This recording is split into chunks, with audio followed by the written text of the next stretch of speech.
Good morning, everybody. Welcome to Sports Shorts Daily. Ronnie Rance alongside TK Tommy Chrysan as we are here with you on this Monday morning edition of Sports Shorts. TK joining us from Court Street Cafe as he does each and every week downtown Port Allen. I am at an undisclosed location presented by the Louisiana Sports Hall of Fame. Actually headed up to Alexandria and Natchitoches today and tomorrow. Going for some Louisiana Sports Hall of Fame business. We'll be having our Hall of Fame golf tournament May 13th and 14th. Parties on the 13th, golf event on the 14th. Go to lasportshall.com. That'll be at Oak Wing in Alexandria, celebrity event. Make sure you join us. And then we always presented by LeBear's Casino, where the folks were having a great time at the Edge Lounge at LeBear's Casino this past weekend. I know they got Jeff Foxworthy coming up in concert later this month, the comedian. Always a great show. Get your tickets for that at LeBear's. Today, a lot to get to. Of course, rocking the Masters hat, the Buzz and Buzzy Heidel and Mike Hollander probably getting a good day's rest of sleep as they've been working 7 straight days at Augusta as gallery guards, both of them former LSU baseball players. They had the up-close opportunity to see Scotty Scheffler win his second Masters in 3 days. Tiger Woods also completed the tournament. We'll have some thoughts on that. LSU baseball, disastrous. They get swept at Tennessee. Had a chance to really win one. They did not get it done. They are now 3-12 on the year. My God. The sky is falling. Right now, if the season were to end halfway through the league, they would not qualify for the SEC tournament. That's how bad things have gotten. Next year, by the way, everyone will qualify for the SEC tournament. They're going with a whole new format moving forward, but this is the last year, and that would be unbelievable if the blue blood program of the league doesn't make the tournament, and that's where they stand at the moment. Also, spring game was in effect. TK will tell us a little bit about that. Pelicans get blown out at home. I think they gave up, Tommy, like 12 dunks in the first half. They played no defense in the paint. I was there. Great crowd. Everybody was excited, and they laid a tremendous egg. They were down from the beginning to the end, and then the Lakers and Pelicans have to do it again on Tuesday night. We'll talk about the play-in format. First, let's talk about the Masters. Did you put any coin on it? Yeah, Ronnie, I had bet Scotty Scheffler last Wednesday to win the tournament plus 350. So it ended up being a really good thing for TK. Hunter McCann betted at plus 400. So Scheffler was just amazing. A little bit of a stumble early Sunday, and then everybody else started backing up, which tends to happen on a Sunday afternoon, back 9 at Augusta. And Scheffler again wins his second title in 3 years. His wife's going to have a baby any day now. I'm sure he's already back in the Dallas area. By the way, a good friend of ours, Ronnie, Stephen Miller, big fan of Sports Shorts Daily and Sports Shorts Radio, found the Buzzy on the 10th fairway and had a nice conversation with the gallery guard, Buzzy Heidel, Stephen Miller and his wife, Ann. They had a good time and chuckled with Buzzy for a while. I got a feeling your name and my name probably came up somewhere in that conversation. But back to the Masters. Tiger Woods finishes dead last, but the story, Scotty Scheffler. He just the number 1 golfer in the world. Only he and Tiger Woods came into the tournament number 1 in the world and won. Okay, I mean, it's unbelievable what his iron play. Putter let him down a couple of times through the weekend, but he overcame that. You know, it's always they say you're going to have a bad hole, you're going to have adversity. Can you overcome it? That's in any sport. Scotty Scheffler overcame it, and then down the stretch, he got it all done. It was a special Masters because Vern Lundquist retired after 40 years of sitting in the 16th tower. There was a great shot of Tiger Woods going to shake his hand when Tiger was between the 16th green and the 17th tee. Who knows? I'm sure he just congratulated him, thanked him, whatever. So that was kind of another little side storyline at the Masters. And then, I got to say this, Ronnie, CBS has to stop with the fake birds. Okay, and especially on Friday when there was 30-mile-an-hour winds at Augusta, and the birds are just acting like there's no CBS. You're not fooling anybody. It might have worked in the 70s and the 80s. Stop with the fake birds, please, please, please stop that. But anyway, Scotty Scheffler, best golfer in the world. Best golfer in the world. Dave Portnoy thought so as well. He put $300,000, the Barstool founder, on it. Of course, that netted him about 1.3 extra. I was emceeing a Calcutta auction on Wednesday night, and this Calcutta auction I've been the MC for 7 years, and it's grown from a betting pool of 26,000 when it started in 2017 to Wednesday night it was at $205,000. So in the way that the betting pool works is the very first team is a wild card pick. So highest bidder gets to pick any team on the sheet, right? And the way, if you've ever seen a Mount Calcutta a Masters auction, there's 3 columns. You basically rank the golfers 1 through 99, and the number 1 player is going to be 1, the 34th player is going to be 2, so on, and you have them, or right, vice versa, actually, and you have them lumped together. Teams of 3 is what you're buying. I think there were 2 teams of 4. Well, of course, the first person who bid the most took Scotty Scheffler. So the very first team off the board, which was the biggest bid, went to Scotty Scheffler. He's the best player in the world. That total was the team. It was 3 guys that pooled their money together and they bought it 16.5. Tommy, $16,500 for Scheffler. The number 1 first place paid like 80 something thousand. So They put up, it looked crazy when they did the bet, but they were smart. Yeah, they made money on it, so that's a good. A lot of money. They always talk about all the bets on the Super Bowl and Final Four and all that, but there's a lot of money bet on the Masters. I was in a pool thing, kind of like a bracket pool, with some good friends, and I finished 5th out of 20. You had to pick like 5 different golfers from 5 different groupings, so you couldn't have took the top 5 guys. And mine ended up 5th out of 20, so there was no money involved, but that was kind of fun to play with that. I hadn't done that before. I did have Scheffler, as did everybody, from the first grouping that they offered. But no, a lot of money bet on the Masters, and Hunter McCann and I picked up a couple of coins, so it's all good. And next up's the PGA. Scheffler's the betting favorite in that. It's at Valhalla in Louisville coming up next month, so that'll be next for the next golfing major. And Tiger Woods said he's going to play in that. We'll see. Speaking of Tiger Woods, look, I don't care on Saturday and Sunday. Saturday was awful, worst round ever in a major. Sunday was +5, which isn't good for anybody. But look, the fact that he made the cut on Thursday and Friday and finished +1 and made the cut is one of the greatest things in sports. I mean, I think we are so numb to Tiger Woods overcoming injuries and his greatness that we just we don't know. If he had shorts on and you had a chance to see his legs and what he's working with down there, as far as all the surgeries and the destruction that he's had, it's almost like Chad Jones, who was in that car accident years ago and it kind of ruined his football career, the former LSU football player. When you see Chad with shorts on or whatever, if you've ever seen his legs, I mean, it looks like a giant shark bite. That's what Tiger Woods is working with. He's literally said, and people it's almost like they brush it off, I'm in pain constantly. Every time I swing, I'm in pain. Every time I move, I'm in pain. And for him to be able to walk Augusta all week and to finish shows the intestinal fortitude and his greatness. He's always been the most mentally strong player in golf. I mean, that's and he even said Thursday he was in Augusta to win. Now he didn't win; he finished dead last. But Ronnie, I put on the Masters on the ESPN Plus app Sunday morning, and they had a camera on Woods. I watched him play all 18 holes because I'm thinking, I'm a golf enthusiast. This could be the last time he plays at Augusta. This could be the last time he plays in any tournament, okay, because of his physical situation, not mental. And he is 48 years old. Will he play the Champions Tour in 2 years? Who knows? But I watched it thinking, okay, I got to watch this in case he makes a double eagle or, he flies one in from the fairway, does something different, because you may not get a chance to watch Tiger Woods play golf at that level ever again. Will he play the father-son thing next year? Yeah, I'm sure I would think he would. But, I mean, so I did that, and that was in my mind. And this might be the last time that you see him. He said he's going to play the rest of the majors this year. That'll be a physical decision for sure.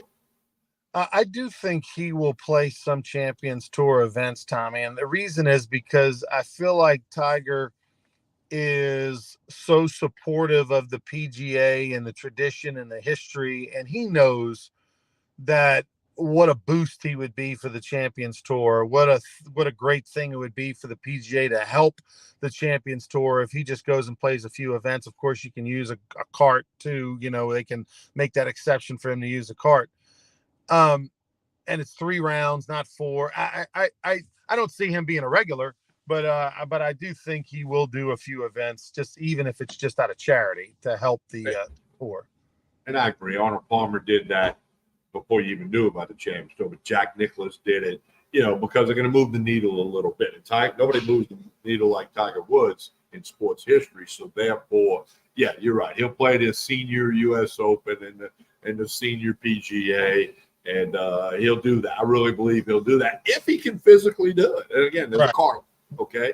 But still, I mean, you still got to do some, physical. And it goes back to years ago when people try to say golfers weren't athletes. We'll go walk around Augusta for not just 4 days, but 6 or 7 days, and the mental and the physical strain.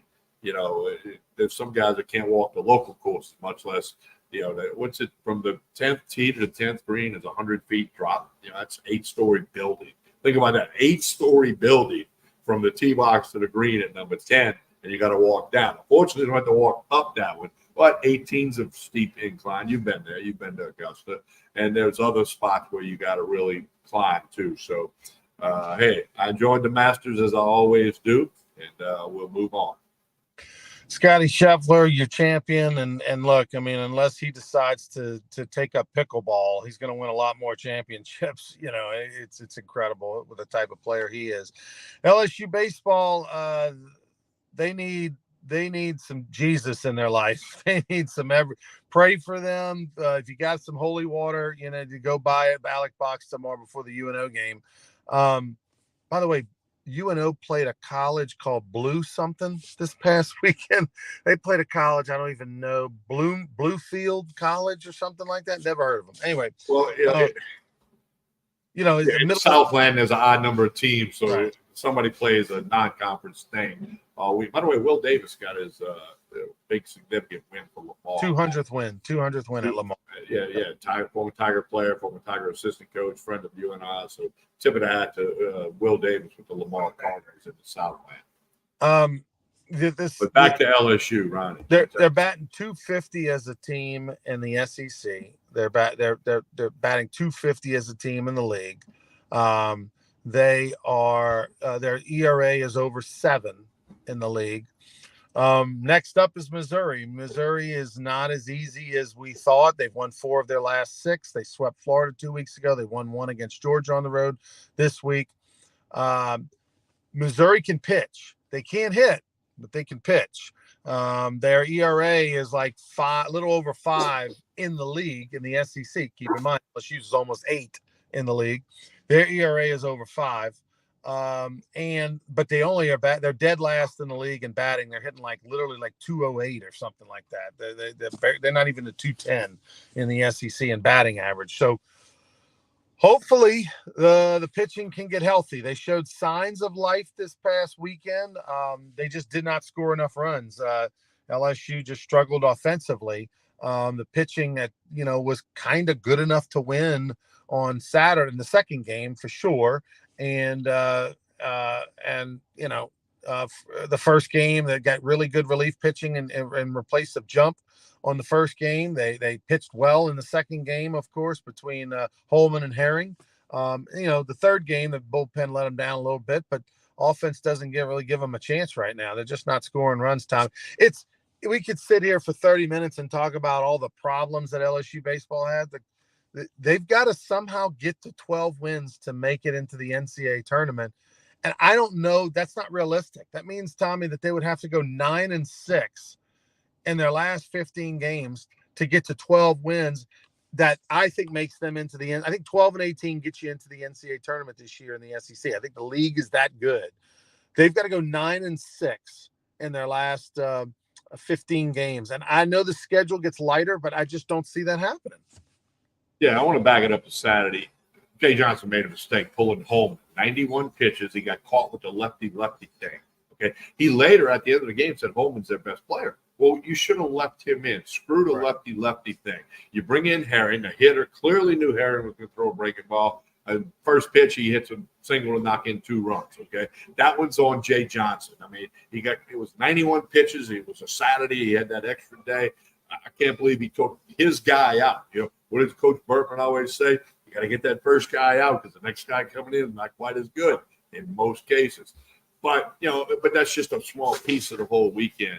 Ronnie, your coach Skip Bertman always said by tax day you got to have it figured out. Well, guess what? Today's tax day, and LSU's not even close to having figured it out. If not for Holman and White and a few other guys and a few other stretches, this team would be worse than 3-12 in the SEC right now. So, Jay Johnson overcoached last year. They won a national championship. He's overcoaching now, and it's not working, which to me reminds of something we said a couple of weeks ago.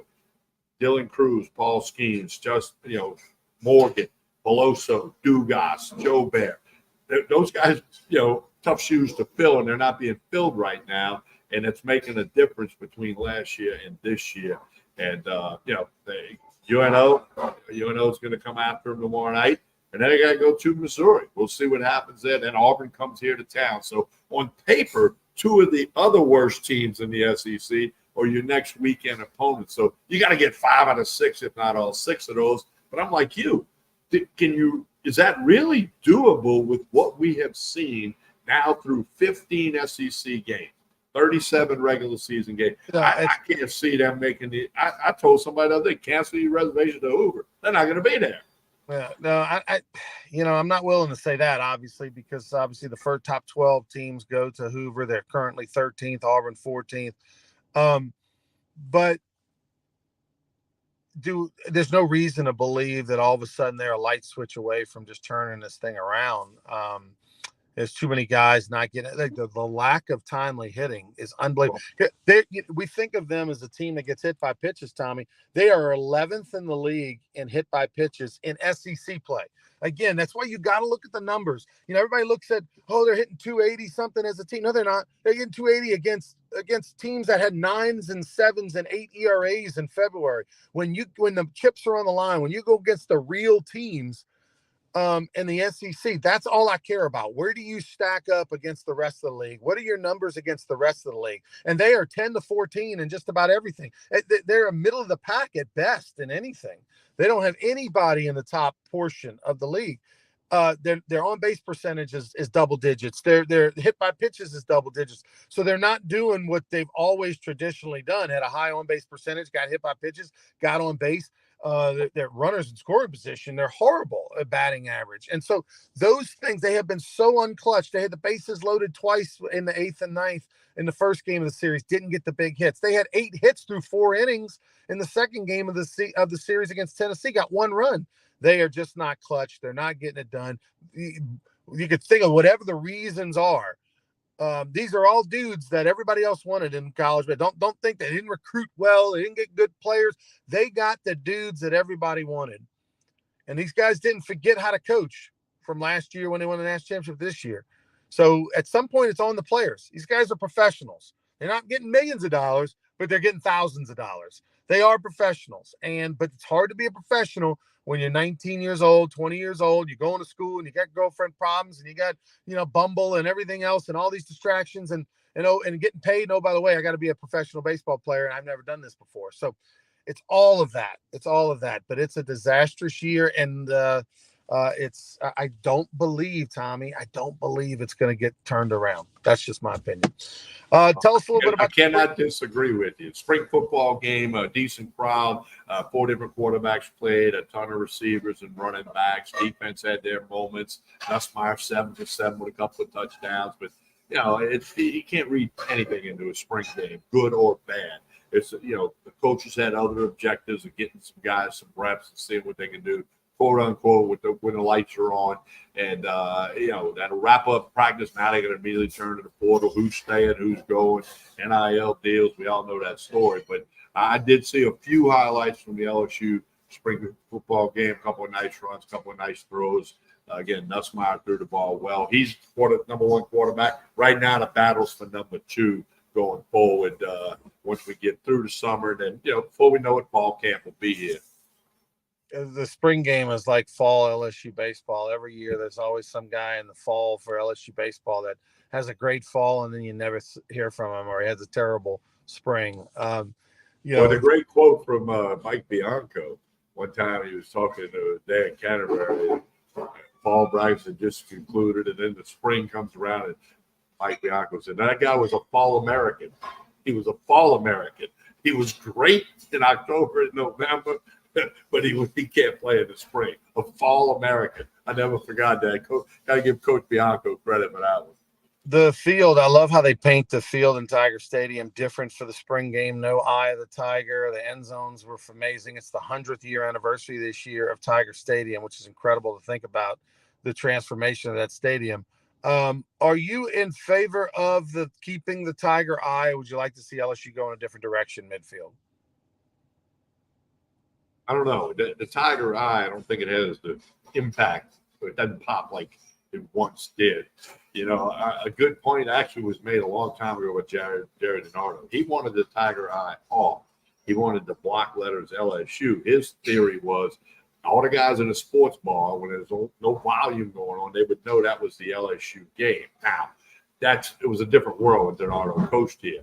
So, but I think, you know, with sports bars and the sports book at LeBaird's, when they got so many screens, 90% of the people know it's LSU playing whomever. Or it's who, you know, they know the game they're looking score at. Bug now. They got the score but bug. I don't know. Yeah, the score bug and all that. But I'm just saying, you know, come up with something that I don't know, almost let the players do what they want, because the players control it. It depends on, do you like tradition or not? If we're going to keep white jerseys and the white jersey is going to be the thing, then you keep the tiger eye. I mean, if you can't say we care about tradition, but then we don't care about tradition. Well, you walk down the hill. I mean, there's all the other things. You run between two goalposts. You know, nobody's got two goalposts, right? So every 5-yard line is marked, not every 10. Yeah. I mean, so I think there's certain things that are tradition, and, you know, but just like the white jerseys, traditions sometimes are broken. Sometimes we'll go with a gold jersey for this game, or we'll go with a purple jersey for this game. They don't wear the white jerseys 100% of the time. They wear the white jerseys 75% of the time. So maybe you have a game where you don't have the eye. Maybe you have a game where you have something else different, you know, once or twice a year. But no, I'm one for tradition. When it values and tiger eye, I don't have a strong opinion against it. So go ahead and keep it as far as I'm concerned. Pelicans tonight. What are you going to bet on? The Pels got blown out by the Lakers. To Pelicans tomorrow night in the play-in game. I was at the Blender yesterday. Great crowd. The second the ball went up in the air, the Lakers dominated that game. It wasn't even close. No defense played by the Pelicans in the first half. They gave up over 70 points. They had many, many dunks, did the Lakers. It was awful. It wasn't any better in the second half. But now the Suns didn't help them. They blew out Timberwolves on the road. So now the Pels are in 7th place. They have to play the 8th seed, the Lakers. The winner of that game goes to the playoffs, locked in as the 7th seed. The loser will host the playoff game against the winner of the number 9 and 10 seed. So therefore, which is Sacramento and Golden State. So therefore, the Pels, even if they lose on Tuesday, will have another play-in game opportunity to get to the playoffs after that. They are a favorite, Tommy, tomorrow night, shockingly. They're a favorite by 1.5. You know, they just swept the 4-game road trip, ended up with the best road record in the NBA. But their home record is 21-19, barely above 500, and they're going to play the Lakers next. They did beat the Lakers once this year, but other than that, the Lakers have just destroyed them by 20 plus, beat them by 44 in the in-season tournament game. So I'm shocked. I about fell out of the chair when I saw that the Pelicans are a 1.5-point favorite. Be interested to see if that moves between now and tomorrow night. But you know, they'll be in New Orleans. The crowd was there yesterday. Will they be there tomorrow night? Should be. I would think they would. But the Pelicans just, I mean, that's almost inexcusable to come out and just have such a poor performance from beginning to end. I don't mean they had a bad second quarter. I mean they had a poor game, period. Like you said, from the opening tip to the final buzzer, it was just, and had so much to play for. It looked like a game when it was the last game. You weren't going to the postseason. You're going to get your tee times for Tuesday and make your plans to get rid of the rental house and do all of that. That's what it looked like, but there was so much more on the line. Unfortunate for the Pelicans and for the Pelican fans. It was interesting, they had like a Ryder truck, a nondescript sort of box truck that goes to the Four Seasons Hotel, which is where all the teams stay, and the NBA teams stay at the Four Seasons Hotel across the street from Harrah's or Caesars now. And they had this box truck loaded with luggage for the team and the staff and everybody.